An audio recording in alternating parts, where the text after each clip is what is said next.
Təzyiqi qaldıran səbəblərdən birinin artıq çəki olduğunu bilirdinizmi? Bəli, çəki artdıqca birinci ürəyə yük düşür. Bədəndə qanın həcmi çoxalır. Bu isə ürəyin daha güclü işləməsinə və yüksək təzyiqə səbəb olur. Bədəndə isə çəki artdıqca damarlarımız sıxılır. Xüsusilə qarın piylənməsi zamanı damar divarları sərtləşir və daralır.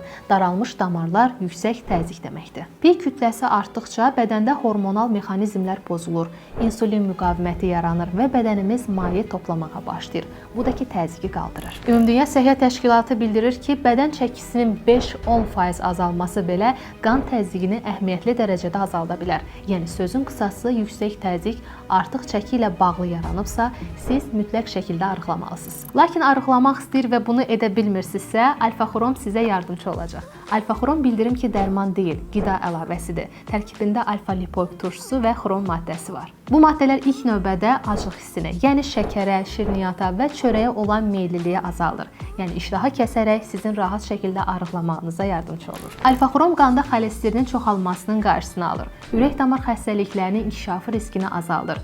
Bədəndə, qaraciyərdə və dərialtı toxumalarda toplanan piyləri parçalayır. Yenilərinin yaranmasına isə icazə vermir. Qüvvətli antioksidant özəlliyi sayəsində isə qocalma prosesinin önünə keçir. Alfa-xromu bildirim ki, davamlı şəkildə, yəni 3 ay boyunca içdikdə piylənməsi olan şəxslərdə bədən çəkisinin azalması, həmçinin qanda xolesterin və şəkərin aşağı düşməsi də müşahidə edilib. Bildirim ki, alfa-xrom preparatı bütün apteklərdə mövcuddur.